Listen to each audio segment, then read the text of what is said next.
ಎಲ್ರಿಗೂ ನಮಸ್ಕಾರ. ಪುಷ್ಪಾ ಶೆಟ್ಟಿಸ್ ಕುಕಿಂಗ್ ಡೈರಿಗೆ ಸ್ವಾಗತ. ನಾನಿವತ್ತು ಕೆಸದ ಗಂಟನ್ನು ಕಟ್ಟಿ ಅದರಿಂದ ಒಂದು ಗ್ರೇವಿಯನ್ನು ಮಾಡ್ತಾ ಇದ್ದೀನಿ. ನಾನು ಈ ಕೆಸವನ್ನು ಹಿಂದಿನ ದಿನ ಕಟ್ ಮಾಡಿ ತೊಗೊಂಡು ಬಂದು ನೀರಲ್ಲಿ ತೊಳೆದು ಒಂದು ದಿನ ಬಾಡಕ್ಕೆ ಹಾಕಿದ್ದೀನಿ. ನಂತರ ಇದರದ್ದು ಹಿಂದ್ಗಡೆ ನಾರನ್ನೆಲ್ಲ ತಗೋಬೇಕು. ನಾನು ತಗೊಂಡಿರುವ ಕೆಸು ಎಳೆದಾದ್ರಿಂದ ನಾರಷ್ಟು ಇರಲಿಲ್ಲ. ನಂತರ ಇದನ್ನು ಕೈ ಮೇಲೆ ಇಟ್ಟು ಈ ಥರ ರೋಲ್ ಮಾಡಿಕೊಳ್ಳುವಂಥದ್ದು. ಈ ಥರ ಚೆನ್ನಾಗಿ ಸುತ್ಕೋಬೇಕು. ಅದನ್ನು ಈ ಥರ ಚೆನ್ನಾಗಿ ಸುತ್ತಿ ಒಂದು ಕೈ ಬೆರಳಿಗೆ ಇದನ್ನು ಸುತ್ತಕೊಂಡು ನಂತರ ಕೆಸದ ಗಂಟನ್ನು ಕಟ್ಟುವಂಥದ್ದು. ಈ ಥರ ಇದನ್ನು ಮಡಚಿ ಸೇರಿಸಬೇಕು. ಇದು ಒಂದು ವಿಧಾನದಲ್ಲಿ ಕೆಸದ ಗಂಟನ್ನು ಕಟ್ಟುವಂಥದ್ದು. ಹಾಗೂ ಈಗ ಎರಡನೇ ವಿಧಾನವನ್ನು ತೋರಿಸ್ತಾ ಇದ್ದೀನಿ. ಈಗ ಮತ್ತೊಂದು ಎಲೆಯನ್ನು ತಗೊಂಡಿದ್ದೀನಿ. ಈಗ ಇದು ಎಲೆ ತುಂಬ ದೊಡ್ಡದಿದೆ, ಆದ್ದರಿಂದ ನಾನು ಎರಡು ಭಾಗ ಮಾಡಿ ಇದನ್ನು ಕಟ್ತಾ ಇದ್ದೀನಿ. ಇದರ ನಾರನ್ನೆಲ್ಲ ತಗೊಂಡಿದ್ದೀನಿ ಆಲ್ರೆಡಿ. ಈಗ ಇದನ್ನು ಚೆನ್ನಾಗಿ ಹೀಗೆ ರೋಲ್ ಮಾಡಿಕೊಂಡು ಚೆನ್ನಾಗಿ ಹೀಗೆ ಈ ಥರ ಸುತ್ಕೋಬೇಕು. ಈ ಥರ ಸುತ್ತಕೊಂಡು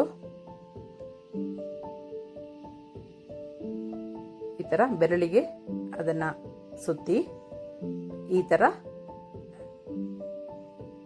ಕೆಸುವನ್ನು ಒಳಗೆ ಸೇರಿಸುವಂಥದ್ದು. ಇದು ಎರಡನೇ ವಿಧಾನ. ಇದರಲ್ಲಿ ಜುಟ್ಟು ಕಾಣುತ್ತೆ.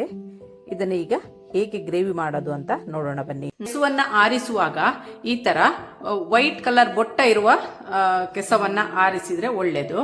ಈ ಕೆಸವನ್ನ ಆರಿಸಿ ಮಾಡುವಂಥದ್ದು ಕ್ರಮ. ಅಡುಗೆ ಅನ್ನೋದು ಆಯಾಯ ಪ್ರಾಂತ್ಯಗಳಿಗೆ ಅನುಗುಣವಾಗಿ ಬೇರೆ ಬೇರೆ ರೀತಿಯಲ್ಲಿ ಅಡುಗೆಯನ್ನ ಮಾಡ್ತಾರೆ. ನಾನಿಲ್ಲಿ ಸುಮಾರು ಒಂದು 60 ಕೆಸುವಿನ ಗಂಟನ್ನ ಮಾಡಿ ಇಟ್ಕೊಂಡಿದ್ದೀನಿ. ಒಂದು ನೇರಳೆಕಾಯಿಯನ್ನ ತಗೊಂಡಿದ್ದೀನಿ. ನೀವು ನೇರಳೆಕಾಯಿ ಇಲ್ಲ ಅಂದ್ರೆ ನಿಂಬುವನ್ನು ಸಹ ಉಪಯೋಗಿಸ್ಕೋಬಹುದು, ಇಲ್ಲ ಹುಣಸೆ ಹಣ್ಣನ್ನ ಸಹ ಯೂಸ್ ಮಾಡ್ಕೋಬಹುದು. ಹುಣಸೆ ಹಣ್ಣಾದ್ರೆ ಒಂದು ದೊಡ್ಡ 2 ನಿಂಬು ಗಾತ್ರದ ಹುಣಸೆ ಹಣ್ಣನ್ನ ತಗೊಳ್ಳಿ. ಈಗ ಇದನ್ನ ಹೇಗೆ ಮಾಡೋದು ಅಂತ ನೋಡೋಣ.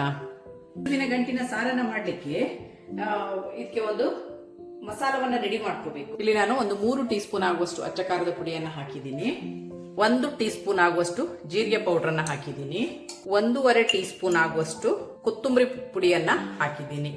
ಒಂದು 1/4 ಟೀ ಸ್ಪೂನ್ ಅಷ್ಟು ಹಳದಿ ಪೌಡಿಯನ್ನ ಹಾಕಿದ್ದೀನಿ. ಇದಕ್ಕೆ ಸ್ವಲ್ಪ ನೀರನ್ನ ಹಾಕಿ ನಾನು ಮಿಕ್ಸ್ ಮಾಡಿ ಇಟ್ಕೊಳ್ತಾ ಇದ್ದೀನಿ. ಇದನ್ನ ಗಂಟಿಲ್ಲದ ಹಾಗೆ ಮಿಕ್ಸ್ ಮಾಡ್ಕೊಳ್ಳಿ.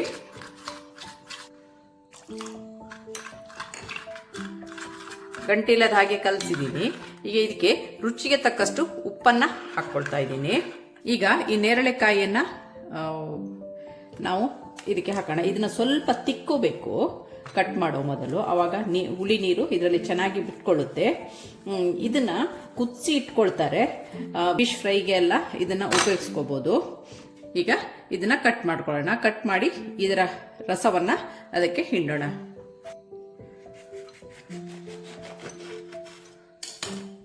ನೋಡಿ, ಈ ತರ ಇರುತ್ತೆ ಇದು. ಇದರ ಸೀಡ್ಸ್ ಅನ್ನೆಲ್ಲ ಒಮ್ಮೆ ತಕೊಳ್ಳೋಣ.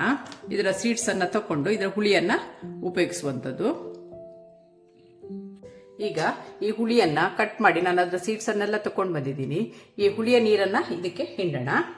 ಇಲ್ಲಿ ನಾನು ಒಂದು ನೇರಳೆಕಾಯಿಯ ರಸವನ್ನ ಪೂರ್ತಿಯಾಗಿ ಹಿಂಡಿ ತಗೊಂಡು ಬಂದಿದ್ದೀನಿ. ಇದನ್ನ ನೆಟ್ಟಲ್ಲಿ ಸೋಸಿ ಇದಕ್ಕೆ ಹಾಕೋಣ, ಯಾಕಂದ್ರೆ ಸೀಡ್ಸ್ ಬೀಳುತ್ತೆ ಇಲ್ಲಾಂದ್ರೆ. ಮತ್ತೆ ಹುಳಿ ಬೇಕಾದ್ರೆ ಸೇರಿಸ್ಕೋಬಹುದು. ಈಗ ಇಷ್ಟನ್ನ ಹಾಕಿದ್ದೀನಿ ನಾನು. ಈಗ ಮಾಡುವ ಪ್ರೊಸೆಸ್ ಅನ್ನ ನೋಡೋಣ. ಈಗ ನಾನಿಲ್ಲಿ ಒಂದು ಪಾತ್ರೆಯನ್ನ ಬಿಸಿಗಿಟ್ಟಿದ್ದೀನಿ. ಅದಕ್ಕೆ ಕುಕಿಂಗ್ ಆಯಿಲ್ ಅನ್ನ ಹಾಕಿದ್ದೀನಿ. ಇದಕ್ಕೆ ಎಣ್ಣೆ ಸ್ವಲ್ಪ ಜಾಸ್ತಿನೇ ಬೇಕು. ಹಾಗಾಗಿ ಒಂದು 2-3 ಟೇಬಲ್ ಸ್ಪೂನ್ ಆಗುವಷ್ಟು ಎಣ್ಣೆಯನ್ನ ಹಾಕಿದ್ದೀನಿ ನಾನು. ಇದಕ್ಕೆ ಒಂದು ಅರ್ಧ ಟೀ ಸ್ಪೂನ್ ಆಗುವಷ್ಟು ಸಾಸಿವೆಯನ್ನ ಹಾಕ್ತಾ ಇದ್ದೀನಿ. ಈಗ ಸಾಸಿವೆ ಚಟಪಟ ಅಂತ ಇದೆ. ಫ್ಲೇಮ್ ಅನ್ನ ಲೋ ಮಾಡ್ಕೊಳ್ಳಿ. ಈಗ ಇದಕ್ಕೆ ಒಂದು ಅರ್ಧ ಟೀ ಸ್ಪೂನ್ ಆಗುವಷ್ಟು ಮೆಂತ್ಯ ಪುಡಿಯನ್ನ ಹಾಕ್ತಾ ಇದ್ದೀನಿ. ನಂತರ ಒಂದು ಪೂರ್ತಿಯಾಗಿ ದೊಡ್ಡ ಬೆಳ್ಳುಳ್ಳಿ ಗಡ್ಡೆಯನ್ನ ಇದಕ್ಕೆ ಹಾಕ್ತಾ ಇದ್ದೀನಿ. ಇದರಲ್ಲಿ ಬೇಳೆ ಲೆಕ್ಕದಲ್ಲಿ ಹೇಳೋದಾದ್ರೆ ಒಂದು 20-25 ಬೆಳ್ಳುಳ್ಳಿ ಬೇಳೆಯನ್ನ ಇದಕ್ಕೆ ಹಾಕ್ತಿದ್ದೀನಿ. ಇದನ್ನ ಚೆನ್ನಾಗಿ ಹುರ್ಕೊಳ್ಳೋಣ. ಸ್ವಲ್ಪ ಸಾಫ್ಟ್ ಆಗಿ ಬೆಳ್ಳುಳ್ಳಿ ಬೇಳೆ ಸಿಡಿಯಲಿದ್ದ ಹಾಗೆ ನೋಡ್ಕೊಳ್ಳಿ. ಬೆಳ್ಳುಳ್ಳಿ ಕಂದು ಬಣ್ಣಕ್ಕೆ ತಿರುಗ್ತಾ ಇದೆ.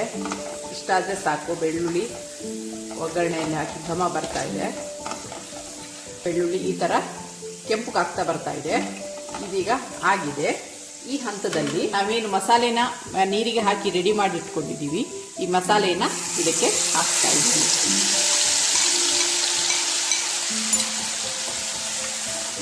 ಇದನ್ನ ಚೆನ್ನಾಗಿ ಸ್ವಲ್ಪ ಹುರ್ಕೊಳ್ಳೋಣ. ಇದು ಚೆನ್ನಾಗಿ ಒಂದು ಕುದಿ ಬರಲಿ, ನಂತರ ಕೆಸದ ಗಂಟನ್ನ ಹಾಕುವಂಥದ್ದು. ಮಾಡಲಿಕ್ಕೆ ತುಂಬಾ ಈಸಿ ಇದು. ಸಾರು ಚೆನ್ನಾಗಿ ಕುದೀತಾ ಇದೆ. ಇದನ್ನ ಒಮ್ಮೆ ಕೈ ಆಡಿಸಿ, ಮತ್ತೆ ಹುಳಿ ಬೇಕಾದ್ರೆ ಸೇರಿಸ್ಕೋಬಹುದು. ಹುಳಿ ಖಾರ ಏನಾದರೂ ಒಮ್ಮೆ ನೋಡ್ಕೊಳ್ಳಿ, ಬೇಕಾದ್ರೆ ಮತ್ತೆ ಸೇರಿಸ್ಕೋಬಹುದು. ಹುಳಿ ಸ್ವಲ್ಪ ಜಾಸ್ತಿನೇ ಇದಕ್ಕೆ, ಇಲ್ಲಾಂದ್ರೆ ಬಾಯಿ ಕಡ್ತಾ ಬರುತ್ತೆ. ಇದೀಗ ಕುದಿ ಬಂದಿದೆ. ಈಗ ಕೆಸುವಿನ ಗಂಟನ್ನ ಇದಕ್ಕೆ ಸೇರಿಸ್ತಾ ಇದ್ದೀನಿ.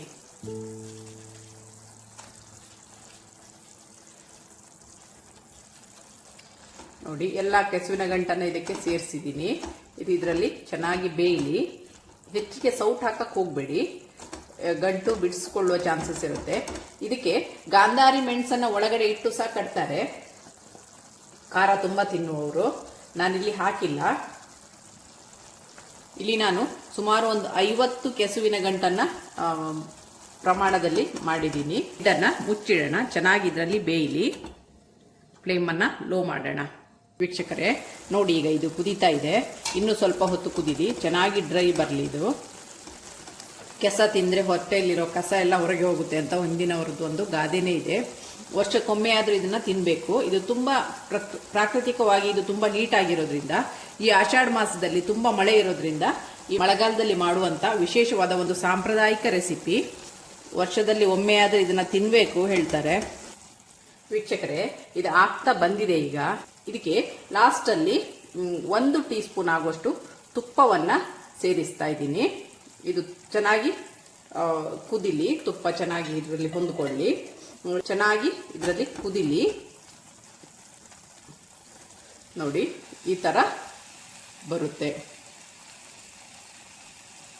ತುಪ್ಪ ಇಲ್ಲ ಅಂದ್ರೆ ತೆಂಗಿನ ಎಣ್ಣೆಯನ್ನು ಸಹ ಉಪಯೋಗಿಸ್ಕೋಬಹುದು, ಅದು ಚೆನ್ನಾಗಾಗುತ್ತೆ. ನಿಮ್ಮ ಹುಳಿ ಉಪ್ಪು ಖಾರ ನಿಮ್ಮ ಹದಕ್ಕೆ ತಕ್ಕನಾಗಿ ಹಾಕ್ಕೊಳ್ಳಿ. ಇಲ್ಲಿ ನಾನು ಈ ಪ್ರಮಾಣದಲ್ಲಿ ಹಾಕಿದ್ದೀನಿ, ಇದು ಹದವಾಗಿದೆ. ನಿಮಗೆ ಹುಳಿ ಉಪ್ಪು ಖಾರ ಜಾಸ್ತಿ ಬೇಕಂದ್ರೆ ಸ್ವಲ್ಪ ಸೇರಿಸ್ಕೋಬಹುದು, ಕಡಿಮೆ ಬೇಕಂದ್ರೆ ಸ್ವಲ್ಪ ಕಡಿಮೆನೂ ಮಾಡ್ಕೋಬಹುದು. ಚಂದ ಬೇಯಬೇಕು ಕೆಸ. ಇದು ಬೆಂದಿದ್ದು ಕಡಿಮೆ ಆದ್ರೂ ಬಾಯಿ ತುರಿಕೆ ಬರುತ್ತೆ, ಹುಳಿ ಉಪ್ಪು ಖಾರ ಕಡಿಮೆ ಆದ್ರೂ ಬಾಯಿ ತುರಿಕೆ ಬರುತ್ತೆ. ಆದ್ರಿಂದ ಹದವಾಗಿ ಮಾಡ್ಕೋಬೇಕು, ಚೆನ್ನಾಗಿ ಬೇಯಬೇಕು. ವೀಕ್ಷಕರೇ, ಇದೀಗ ಆಗಿದೆ. ಗ್ಯಾಸನ್ನ ಆಫ್ ಮಾಡೋಣ. ಈ ಹಂತದಲ್ಲಿ ಒಮ್ಮೆ ಉಪ್ಪು ಹುಳಿ ಖಾರವನ್ನೆಲ್ಲ ನೋಡ್ಕೊಳ್ಳಿ. ಇದನ್ನ ಬಳಸುವಾಗ ಒಂದು ಟೀ ಸ್ಪೂನ್ ತುಪ್ಪವನ್ನ ಹಾಕಿ ಬಳಸಿ, ಚೆನ್ನಾಗಿರುತ್ತೆ.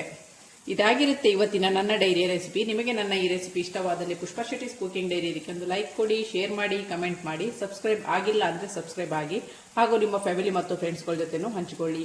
Thanks for watching.